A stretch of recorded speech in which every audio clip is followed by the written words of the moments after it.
The war was over. The moon, called Caris 9, hung in silence above the swirling storms of the gas giant below.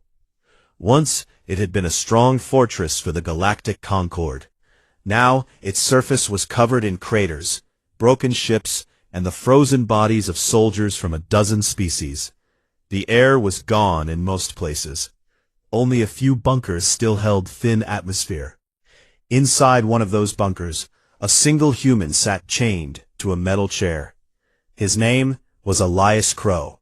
He was a Marine from the Terran Coalition. His gray armor was cracked in many places. Blood leaked from cuts on his arms and chest. One eye was swollen shut. His breathing came in short, painful gasps. A small crack in his helmet hissed air into the cold room. Standing in front of him was Kale Vor. The old Krikstar warrior was huge. Even with 2 arms missing, he towered over the human. His black chitin armor was scratched and burned from countless battles. Long scars crossed his face like deep rivers. His 4 black eyes looked down at Elias without anger or joy, only deep tiredness. Kale Vor carried a long glaive in his remaining hands. The blade was dark and curved. It had tasted the blood of many enemies over the centuries. But now he lowered it slowly until the tip touched the floor. He did not need it anymore. The human lifted his head. He tried to smile, but it came out as a grimace. "You won," Elias said in a rough voice. "Go ahead. Finish it." Kale Vor did not move. His mandibles clicked once, a soft sound that meant thought in his species. "I have killed thousands," the old warrior said. His voice was low and slow, like stones rolling down a mountain. "I have ended lives of Zorath, Vreni, Thalor, and many more. I never asked them who they were. I only did my duty." He stepped closer. The floor cracked under his heavy feet. "But you humans," he paused, "you are different. Every time I fought your kind, something inside me broke a little more. I do not understand it, and I must understand before the end." Elias coughed. Blood flecked his lips. "Understand what? That we don't give up?" Big surprise. Kale Vor tilted his head. One of his eyes narrowed. "No, it is more than that. I have seen species fight for survival. I have seen them fight for power. I have seen them fight for revenge. But humans fight because they choose to. Even when there is no hope, even when death is certain, you choose it, again and again." He placed the glaive against the wall. The metal rang softly. "I am old," Kale Vor continued.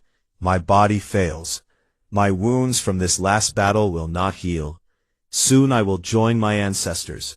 But before I die, I will tell you who humans truly are." Elias laughed. It was a weak, broken sound. "Save the speech, Bogman. I've heard better from dying corporals." The Krikstar did not react to the insult. He pulled a small stool from the shadows and sat. Even sitting, he was taller than the chained human. "Then listen," he said. "Not as a prisoner, not as an enemy. Listen as one warrior to another." Elias stared at him for a long time. Then he leaned back against the chair. The chains rattled. "Fine," he said. "Talk. I don't have anywhere else to be." Kale Vor folded his 2 remaining arms across his chest. His voice dropped lower. "It began 60 years ago. Your people were new to the stars. Your ship was old and broken. It drifted near a dead neutron star. My fleet found it. We thought it was a wreck at first. No weapons, no shields, just metal and frozen bodies in long sleep." He paused, remembering. "We followed protocol. We sent scouts. We expected primitives, maybe traders, maybe refugees. Instead, we found humans." Elias raised an eyebrow. And you welcomed us," Kale Vor said. "Not with fear, not with weapons. You opened your doors. You shared food you did not have. You sang psalms while you worked on your failing engines. My scouts did not understand. They reported back, "These creatures are strange. They are weak, but they do not act weak." The old warrior looked at the cracked ceiling. Then came the leak. Radiation from the star. It burned through our suits. 3 of my engineers fell.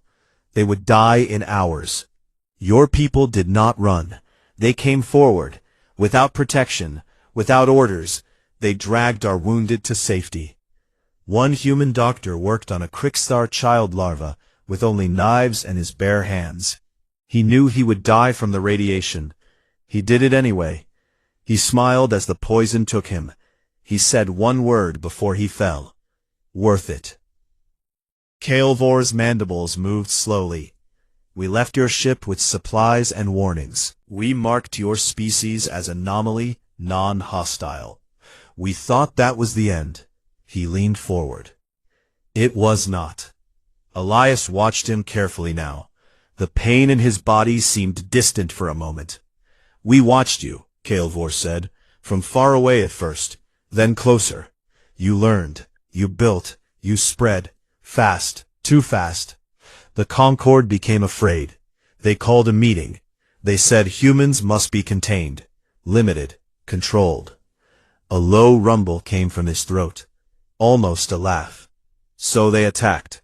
Small raids at first, then full war. We thought it would be quick. Your ships were few, your weapons simple, your numbers small." He shook his head. "We were wrong." The old warrior stood up again. He walked to a broken view screen on the wall. It showed only darkness now, but he stared at it anyway. "Your fleets came back after every defeat. Bigger, stronger, meaner. You turned our own weapons against us. When we glassed a colony, you came out of the ruins fighting. When we poisoned a world, you breathed the poison and kept coming." He turned back to Elias. "I led the attack on Vrenthal, 1 human ship against 3 of ours. The Indomitable. For 17 days it held. We breached the hull. We poured in. And still they fought. Room by room, corridor by corridor. When there was nothing left, they set the core to blow. They took my entire group with them. I lived only because the blast threw me into space." Kael'vor touched the place where his 2 arms used to be. "That day I began to wonder. Why? Why fight when there is no chance? Why choose death over surrender?" Elias spoke quietly. "Because surrender is worse than death." The Krikstar looked at him for a long moment. "Yes," he said, "that is what scares us. Not your guns, not your ships, not your numbers. It is that thing inside you. That thing that says no to the end.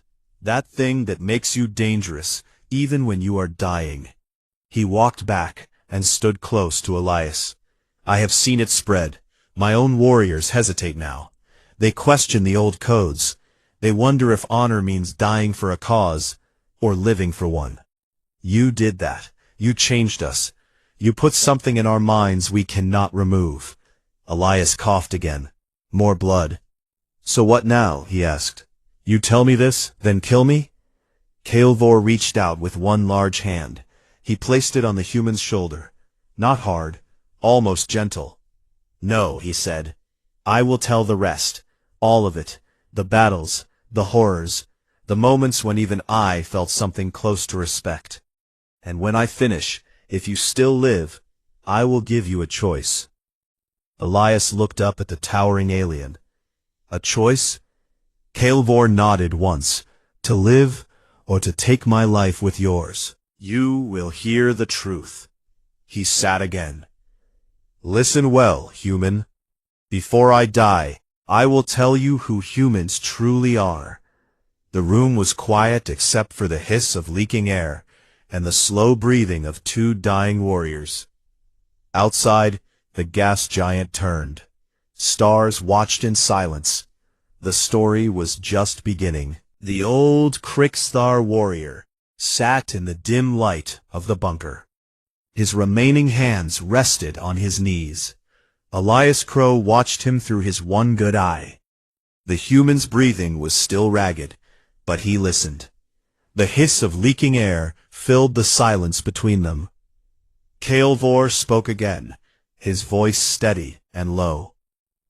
After we left your colony ship, we thought the story was finished. We marked your people in our records, anomaly, non-hostile. We moved on. The galaxy is big. Many species come and go. We did not think about you much. He paused. One of his black eyes looked straight at Elias. But humans do not stay quiet. The old warrior leaned back a little. His chitin armor creaked. 10 years passed. Your people woke from sleep. You fixed your old ship with parts we gave you. Then you started building new ones. Small at first, simple, but fast. Too fast. We sent scouts again. Not to fight, just to watch. He made a slow gesture with one hand, like drawing a line in the air. Your first new colony was on a red desert world. Dry, hot, no water. Most species would leave. You stayed. You dug deep. You pulled ice from under the sand. You grew food in sealed domes. You laughed while you worked. Our scouts heard recordings. You sang old songs from your dead earth. Songs about lost homes. Songs about fighting on. Kael'vor's mandibles clicked once. Then came the first trouble. He looked at the cracked floor, as if seeing the past there. A pirate fleet found your new colony. Not Krixthar. Smaller species. Greedy ones. They came for slaves and metal. Your people had only a few old weapons. No fleet, no shields on the domes. The pirates demanded surrender. Elias gave a small, painful smile. Let me guess. We didn't. Kael'vor nodded. You did not. Your settlers fought with mining tools, with kitchen knives, with bare hands. They lost many, but they held the main dome for 3 days. When the pirates broke in, the humans blew the airlocks. They died together. Every last one. The pirates took nothing. They left angry and confused. The warrior's voice grew quieter. We heard about it. My commander said, strange creatures, brave but foolish. We did nothing. It was not our problem. He lifted his head. But then your second colony heard the news. They did not cry. They did not run. They built ships, small fighters. They hunted the pirates. One by one, they found their base on a hidden moon. Your people landed. They fought in the dark tunnels. They left no survivors. Then they burned the base. They took nothing. They just ended it. Kael'vor looked at Elias. That was when we started to watch closer. Years went by. Humanity spread. New colonies, new ships, new weapons. They learned from every fight. They improved what did not. The Galactic Concord noticed. Whispers started in the high councils. Too fast, the elders said. Too many. Too strong already. Kael'vor was a captain then. Not old yet. Strong. 4 arms. Sharp mind. His fleet was sent to the edge of human space. Not to attack. To observe. To measure. He remembered his first close look at a human ship. It was ugly. Patched metal. Different parts from different places. No smooth lines like Krixthar ships. No elegant curves. Just function. Hard, mean. But it moved fast. It turned sharp. Its guns spoke with anger. Kael'vor's ship hailed them. Standard greeting. Peaceful words. The human captain answered. A woman. Young. Short hair. Eyes like steel. She said, We thank you for the help long ago. But we do not need guardians now. We stand on our own. Kael'vor felt something strange then. Not anger. Not fear. Respect. But real. He reported back. Species growing. Adaptable. Not aggressive yet, but ready. The Concord did not like that word, yet. They decided to test humanity. Small tests at first. Border patrols pushed closer. Trade stopped. Warnings sent. Humans answered with more colonies, more ships, more children born among the stars. Then came the first real clash. A Concord member species, the Vreni, claimed a system humans had settled.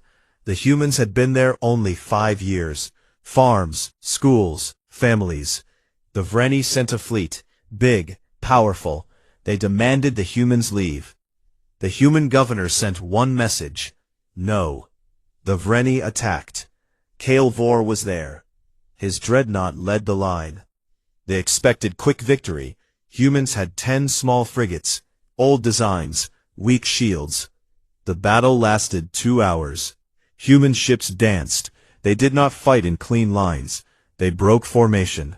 They hid behind asteroids. They struck from shadows. When a human ship died, the crew did not run. They rammed. They exploded close. They took Vreni ships with them. Kael'vor watched from his bridge. One human frigate burned. Its captain opened a channel. A man's voice. Calm. "If we fall here," he said, "tell our children we loved them, and tell yours we will see them again." Then the ship charged, straight into the Vreni flagship. Both died in fire. The Vreni retreated, shocked, hurt. Kael'vor stood silent on his bridge. His crew looked at him. "Sir?" one asked. He did not answer at first. Then he said, "They fight like they have nothing to lose, but everything to prove." Word spread through the Concord. Humans were not anomaly anymore. They were threat. More tests came, more borders pushed, more warnings ignored. Humanity answered the same way every time. Build, fight, remember. Kael'vor saw it grow. He led patrols near human worlds. He saw their cities rise on dead rocks. He saw children play in low gravity. He saw old humans tell stories to young ones, stories of Earth, stories of loss, stories of never giving up. One day he captured a human scout ship. Small crew, 3 people. He questioned them himself. "Why do you spread so fast?" he asked. The oldest human, a woman with gray hair, looked at him without fear. "Because staying still is dying slow," she said. "We learn that on Earth. When the world ends, you don't sit and wait. You move, you fight, you live." Kael'vor let them go. He told his superiors it was a gesture of peace. But really he wanted them to carry on. He wanted to see what happened next. The Concord grew more afraid. Voices louder. They breed too much. They adapt too quick. They do not know their place. A vote was taken. Containment. Limited expansion. Forced treaties. If refused, war. Kael'vor was at the table. He did not speak against it. But he felt the weight. He knew what would come. He knew humans would not bend. He knew they would break before they bowed. Back in the bunker, Kael'vor stopped talking for a moment. He looked at Elias. The human's head had dropped. His breathing was slower, but he lifted it again. "Keep going," Elias whispered. "I want to hear the rest." Kael'vor nodded once. "Soon," he said, "the real war began, and that is when we learned fear." He leaned closer. "But before that there was one more thing, one moment that changed me." Elias waited. Kael'vor's voice became softer. "Lost on a wrecked station after a skirmish. My soldiers found her, small, scared, but not crying. She looked at us, 4 meters tall, claws, armor, and she said, 'Are you going to eat me?' He made a low sound, almost a chuckle. I answered, 'No.' She said, 'Good, because I'm not done living yet.'" Kael'vor looked away. We returned her, safe, to her people. He turned back to Elias. "That child," she looked at death and said no, just like you do now. The old warriors stood slowly. That is when I knew. Humans are not just another species. He placed one hand on the wall for support. His wounds hurt more now. Humans are something the galaxy was not ready for. Elias coughed weakly. "Then tell me," he said, "what happens next?" Kael'vor looked down at him. "Next, we tried to stop you, and you showed us what no really means. The air grew colder. The bunker grew colder. The air hissed out slower now, like a dying breath. Elias Crow's head rested against the back of the chair. His good eye stayed open, fixed on the old Krikstar warrior. Kale Vor stood near the broken view screen again. His big body looked heavier than before. The wounds under his armor leaked dark fluid onto the floor in slow drops. The warrior spoke without turning. The tests ended, he said. The warning stopped. The Concord voted. Full war. Containment by force. They called it necessary order. I called it foolish, but I followed orders. I always did. He turned slowly. His 4 black eyes caught the faint emergency light. The first strike came at night for your people. 3 human worlds, peaceful ones, farms and schools, no big defenses. The Concord fleet arrived without warning. They dropped kinetic rods from orbit. Cities burned. Fields turned to glass. Millions died in hours. He said nothing. Kale Vor continued. We expected panic. We expected surrender. We got neither. He walked closer to the chained human. Your fleets came out of nowhere. Not big fleets. Small groups. Fast ships. They hit our supply lines first. They cut fuel depots. They destroyed repair yards. They left messages carved into the wrecks of our ships. We remember. The old warrior made a low sound in his throat. Then came the ground fights. You call them boots on dirt. We learned that phrase. We hated it. He sat again on the small stool. It groaned under his weight. I led the landing on Calyx Prime. Your colony there had 30,000 people. Farmers mostly. Old people. Children. We thought it would be easy. We dropped 10,000 Krikstar soldiers. Heavy armor. Full support. We took the capital in 1 day. Kale Vor looked down at his missing arms. That night the resistance started. Not soldiers. Civilians. Men with hunting rifles. Women with kitchen tools. Children who knew the tunnels under the city. They came at us in the dark. They used traps. They used fire. They used poison gas they made from farm chemicals. He touched the scar across his chest. One human, a teacher, led a group of 20 kids. They were 12 years old. They snuck into our camp. They set explosives under our fuel tanks. The blast killed 200 of my warriors. The teacher died in the fire. She sang while she burned. A song about home. We found recordings later. She sang so the children would not be afraid. Elias closed his eye for a moment. When he opened it again, it was wet. Kale Vor kept talking. We pushed forward. We took more ground. But every step cost us. Your people did not fight fair. They did not line up. They hid. They waited. They struck when we slept. When we ate. When we thought we were safe. He leaned forward. The Battle of the Black Veil.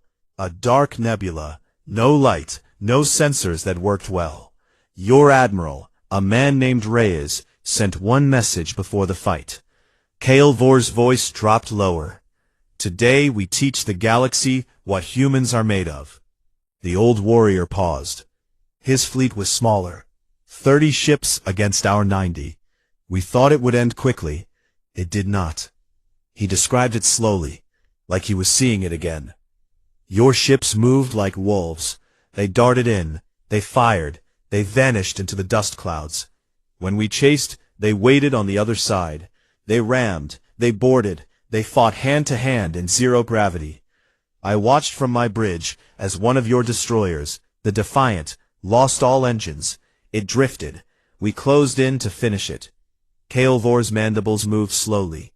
The captain opened a channel. A young voice, a woman. She said, if you want this ship, come take it. Then she cut the link. We fought through corridors full of smoke and sparks. Every room was a trap. Every corner held a human with a gun or a blade. When we reached the bridge, the captain stood alone. She was wounded, bleeding. She smiled at us.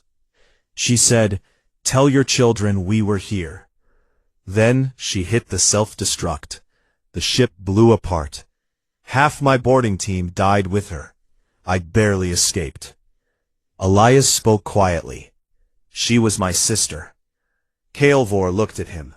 For the first time, something soft crossed his hard face. I am sorry, he said. I did not know. Elias shook his head once. Keep talking. The warrior nodded.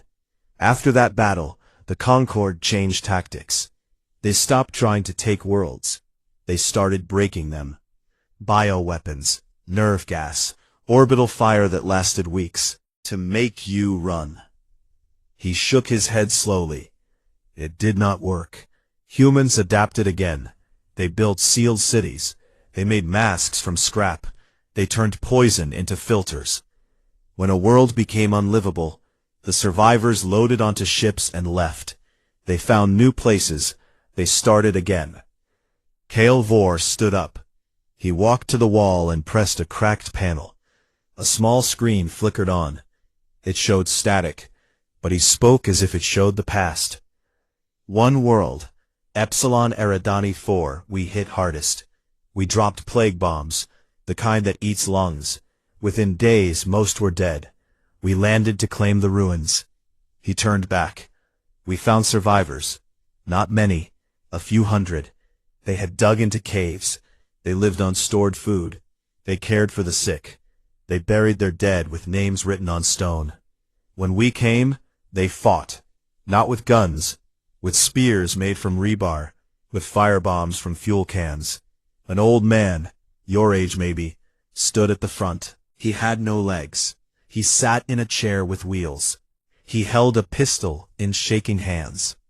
Kael'vor's voice became rough. He looked up at me. I was twice his size. He said, "You can kill us, but you will never kill what we are." Then he shot at me. The bullet bounced off my armor. My soldiers killed him, but his words stayed. The warrior sat again, closer this time. That is when I started to see it. Not just bravery, not just anger, something deeper. You choose to fight, every day, every hour, even when your body fails, even when hope is gone, you choose. Elias coughed. Blood came up again. He wiped it with his sleeve. We call it stubborn, he said. Kael'vor made a sound that might have been a laugh. Stubborn, he repeated. Yes, but it is more. It is a fire that does not need fuel. It burns because it wants to burn. He looked at the leaking air vent. The war grew worse. Both sides lost more. Planets died. Fleets burned. But your people kept coming. New ships from hidden yards. New soldiers from hidden colonies. You hid your young. You trained them in secret. You told them stories of the fallen. You made sure the fire never went out. Kael'vor touched the stump of one missing arm. I lost these in the siege of Renthal. 1 cruiser against 3 dreadnoughts. 17 days. They held us, they bled us. When we finally broke through, the last humans blew the core. The blast threw me into space. I woke in a medical pod. 2 arms gone. Many friends gone. He looked at Elias. But I lived. And I started to ask questions no Krikstar asks. He leaned close. Why do you never stop? Why do you smile when you die? Why do you remember every name, every face, every loss? Elias met his gaze. Because forgetting would be worse. The old warrior nodded slowly. Yes, that is what we could not understand. For us, death ends duty. For you, death is just another step. You carry the dead with you. You fight for them. Always. The room was almost dark now. Only red emergency lights glowed. Kael'vor stood one last time. The war is not over yet, he said. Not in here, he said. He touched his chest. But soon I will finish the story. The part where we tried to end you forever. The part where you showed us the real terror. Elias's voice was very weak. I'm listening, he whispered. Kael'vor placed one large hand on the human's shoulder again. Gentle. Rest if you can, he said. The hardest part comes next. Outside, the gas giants spun slowly. Stars watched. The two warriors sat in silence, one old, one dying, both waiting for the truth to finish. The bunker was almost silent now. The air leak had slowed to a faint whisper. Red emergency lights flickered weakly, casting long shadows across the cracked walls. Elias Crow sat slumped in the chair, chains loose around his wrists. His breathing was shallow. Blood had dried dark on his cracked armor. He still listened. Kael'vor stood in the middle of the room. His huge body swayed slightly. The stumps of his missing arms ached in the cold. Dark fluid dripped from fresh wounds. He spoke slowly, each word heavy. The war turned ugly, he said. The Concord stopped pretending it was about order. They wanted you gone, completely. No colonies, no ships, no memory of humans in the stars. He walked to the broken view screen. It showed nothing but black, but he stared anyway. They brought the worst weapons, bioplagues that melted flesh in minutes, neural bombs that turned minds to ash, planet crackers that split worlds like fruit. They hit your core systems first. The ones with your biggest cities, your oldest families, your children. Elias's good eye stayed open. His voice came out rough. We knew it was coming. Kael'vor nodded once. Yes, you knew, and you prepared. He turned back to the human. You did not run. You did not hide the young in deep bunkers and wait. You spread them. Small groups, hidden ships, secret worlds far from the maps. You sent your children away with stories, with names, with orders. Live, remember, come back stronger. The old warrior sat on the floor this time, his legs folded under him. He looked smaller somehow. Then you answered. He described it carefully. First came the counterplagues. Your scientists worked in hidden labs. They took samples from our dead. They learned our biology fast, too fast. In weeks they found weaknesses, places where our chitin cracked.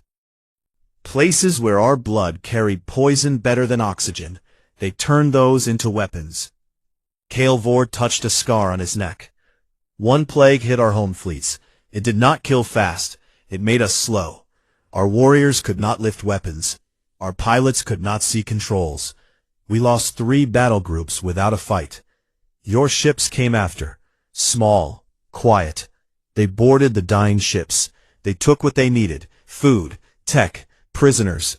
He paused. They did not torture. They studied, alive. They asked questions. They learned more. Then they let some go, with messages. Tell your leaders, we adapt. Elias gave a weak smile. That's us. Kael'vor looked at him. Yes, that is you. He continued. The Concord grew desperate. They sent assassins, silent killers, shapeshifters, mind-breakers. They targeted your leaders, your storytellers. He leaned forward. One night on a hidden moon base, they killed your high command. Every general, every admiral, gone in hours. We thought that would break you. He shook his head slowly. It did not. A new voice rose in the human fleets. Not one leader, many. Young captains, old survivors, even civilians who had never held a gun before. They spoke on open channels. No more orders from above, they said. We fight how we always fought. Together. Free. Kael'vor's mandibles clicked. Your attacks changed. No more big fleets in straight lines. Guerrilla strikes. Hit and run. Sabotage. You planted bombs on our stations. You hacked our comms. You spread false orders. You made us fight each other by mistake. He remembered one battle clearly. The Drift of Keros, a wide asteroid field. We had a supply convoy. 50 ships, heavy guard, safe. Or so we thought. He spoke quieter. Your people came in small craft, tiny, almost invisible among the rocks. They attached to our hulls like parasites. They cut in. They fought inside, hand to hand, knife to claw. One human, a woman with one arm already gone, walked through fire to reach the bridge of our lead ship. She stood in front of the captain, bleeding, smiling. Kael'vor's voice dropped. She said, "This is for my daughter. You glassed her school." Then she set off a charge in her chest pack. The whole bridge died. The ship drifted. We lost the convoy. All of it. Elias coughed. It sounded wet. "Good," he whispered. The warrior nodded. "Yes, good for you, bad for us." He stood again. His body shook a little.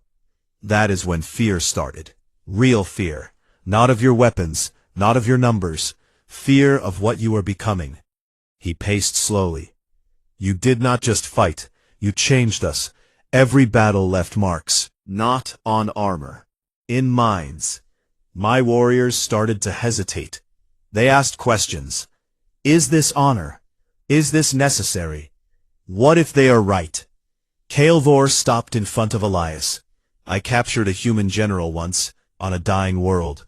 Ash everywhere, sky red from fire. He sat on a broken wall, no weapon, just waiting." The old warrior's eyes narrowed. I asked him why. Why keep fighting when everything was lost? He repeated the words slowly. The general looked at me. Calm, he said, "Because if we stop now, everything we lost was for nothing. And that would be the real death." Kael'vor touched his chest. Then he stood. He walked to me. No fear. He put his hand on my arm, like a friend. He said, "You think you won because you are stronger. But look at yourself. You question now. You feel doubt. That is us. Inside you. Forever." The warrior looked down. "I killed him. Quick, clean. They grew." Elias's head lifted a little. "You changed too." Kael'vor nodded. "Yes, slowly. My soldiers started to spare wounded humans sometimes. They buried your dead with respect. They kept small things, a human knife, a photo, a song recording. They said it was to understand the enemy. But it was more." He sat again, closer to Elias this time. The Concord saw it. They called it weakness. They replaced commanders. They pushed harder. More weapons, more death. He looked at the ceiling. Then came the final push. The cleansing. They gathered every big ship left. Thousands. They aimed at your last strongholds. They planned to end it in one wave. Kael'vor's voice became rough. "But you were ready."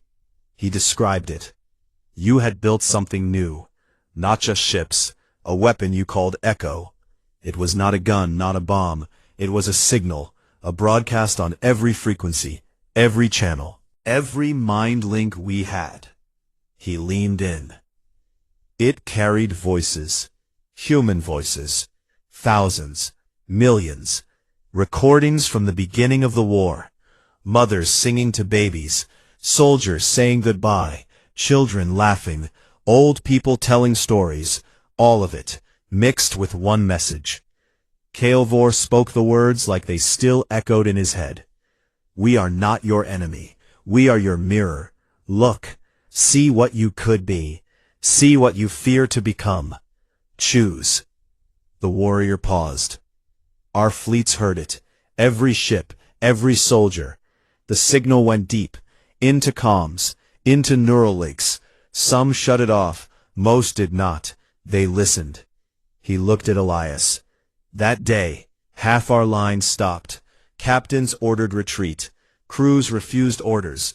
Warriors put down weapons. Not all, but enough. Kael'vor's mandibles moved slowly. The cleansing failed. Your fleet struck the ones who kept coming. You won space. You pushed back. He stood one last time. But the real victory was quieter. We started to see humans, not as monsters, not as animals, as something else. Something that made us question everything we believed. The old warrior placed one large hand on Elias's shoulder. You did not just survive. You infected us. With doubt, with choice, with the idea that honor might mean more than obedience. Elias looked up at him. And now? Kael'vor's voice was very soft. Now I've finished the story. The last part. The part where I understand who you truly are. He looked around the ruined bunker. But first, rest. Your body fails. Mine too. Elias gave a small nod. I can wait a little longer. Kael'vor sat beside him on the floor. 2 warriors, 1 alien, 1 human, side by side, in the dying light. Outside, the gas giant turned slowly. The stars stayed quiet. The end was close, but the truth was closer. The red lights in the bunker had almost died. Only faint glows remained, like dying embers. The air was thin and cold. Elias Crow's head rested against the chair. His chest rose and fell slowly. Each breath sounded wet and painful. Blood had crusted around his mouth. His good eye still watched the old Kriksthar warrior. Kael'vor sat on the floor beside the human. His huge body leaned against the wall. Dark fluid pooled under him from wounds that would not close. His breathing came in deep, slow rasps. He spoke quietly, as if the words were heavy stones he had carried too long. I have told you most of it, he said. The first meeting, the small fights, the big battles, the plagues, the fear, the doubt we started to feel. Now comes the end, the truth I promised. He looked at Elias. The human gave the smallest nod. Kael'vor continued. The cleansing failed. Your echo signal broke our fleets, not with guns, with voices, with memory. With the simple truth that we could choose differently. Many of our ships turned back. Captains gave no orders. Warriors laid down arms. The Concord called it betrayal. We called it awakening. He paused. His mandibles moved slowly. But not all turned. Some fought on. The hardest ones. The ones who believed the old codes were everything. They gathered what remained. A last armada. They aimed for your heart. The cluster of worlds you called the home ring. Your last strong place. Kael'vor's voice grew softer. I was there, not as commander, as a broken soldier. My body failed. My mind questioned. But duty pulled me still. I stood on the bridge of the last dreadnought. We came in silence. No hails, no warnings, just fire. He looked at the ceiling, as if seeing stars through metal. Your defense was small. A few ships, hidden batteries on moons, fighters that looked like insects next to ours. We thought it would be quick. We were wrong again. The warrior described it carefully. Your fighters came in waves, not in formation, not in fear. They flew straight at us. Some carried no guns, only explosives strapped to their hulls. They rammed. They died smiling on open channels. One pilot, a boy barely grown, said before impact, "See you in the stories." His ship took out a cruiser's engines. The cruiser drifted. We could not save it. Kael'vor touched the stump of one arm. Then your ground batteries opened. Not fancy weapons. Simple railguns. Old designs you improved. They punched through our shields like knives through cloth. Ships died fast. We pushed closer anyway. He leaned toward Elias. That is when I saw the real thing. The thing that ends all doubt. His voice dropped to a whisper. A human station, not military. A hospital, floating above one of your worlds. We targeted it. Easy kill. No defenses. Our guns locked. Then a signal came. Not from soldiers. From inside. A woman's voice. Old. Tired. Kael'vor repeated her words. This is Dr. Mara Lin. We have wounded here. Yours and ours. Children. If you fire, you kill them too. But know this, we will not leave them. We stay. We heal. Even now. He stopped for a long moment. Our commander gave the order. Fire. The warrior's eyes closed briefly. The guns spoke. The station broke apart, silent, quick. No screams on the channel, just quiet. Kael'vor opened his eyes again. But something happened on our bridge. My crew stood frozen. No cheers, no victory calls. One young warrior, my own bloodkin, turned to me. He said, "Uncle, what have we done?" The old Kriksthar looked at Elias. That question broke the last chain. I gave no order. I walked off the bridge. I took a small pod. I left the battle. Behind me more ships followed. Not many, but enough. The armada crumbled from inside. He made a low sound, almost a sigh. The Concord fell that day, not from your strength alone, from our weakness. The weakness you gave us, the gift of doubt, the gift of choice. Kael'vor reached out. He placed one large hand on Elias's chained wrist. Not tight, just there. You did not win by killing us all, he said. You won by making us see ourselves. We looked at you and saw everything we hid. Fear, pain, hope, the will to stand when everything says fall. Elias's lips moved. His voice was barely a breath. And now? Kael'vor nodded slowly. Now the galaxy changes. Slowly. Ships stop fighting. Worlds talk instead of burn. Old codes bend. New ones grow. Your people live. Not as rulers, not as slaves, as proof. Proof that a species can choose to be more. He looked down at the human. But the cost, his voice cracked for the first time. The cost was high. For you. For us. Kael'vor stood with effort. His body shook. He walked to the glaive leaning against the wall. He lifted it slowly. The dark blade caught the last red light. I promised you a choice, he said, before the end. He stepped closer. He placed the hilt of the glaive into Elias's hands. The chains allowed it. The human's fingers closed weakly around the metal. Take my life if you want, Kael'vor said. End it. Avenge your sister, your people, your world. I will not stop you. Elias looked at the blade, then at the old warrior's face. Scars, tired eyes, no anger, only truth. The human's voice came out soft. No. Kael'vor waited. Elias continued. You already understand. That's enough. He let the glaive fall. It clanged on the floor. Kael'vor knelt slowly. He sat beside Elias again, closer this time, shoulder to shoulder. Then we die as we are, he said. Warriors who saw the end, and learned. The air grew thinner. The lights faded to nothing. Only the sound of 2 slow breaths remained. Kael'vor spoke one last time. Before I die, I tell you who humans truly are. He leaned his head close to Elias's. You are the only ones who choose, not because you must, but because you can. You are born small, weak, afraid. Yet you build, you love, you fight, you die, and still you refuse the dark. You carry light, even when it burns you. His voice became a whisper. You are hope wrapped in rage, mercy wrapped in steel, memory that never fades. You are the mirror every species fears, because in you we see what we could be, if we dared. Kael'vor reached out. He pressed something on his chest armor. A soft click, a faint glow started under his kitten, his suicide implant.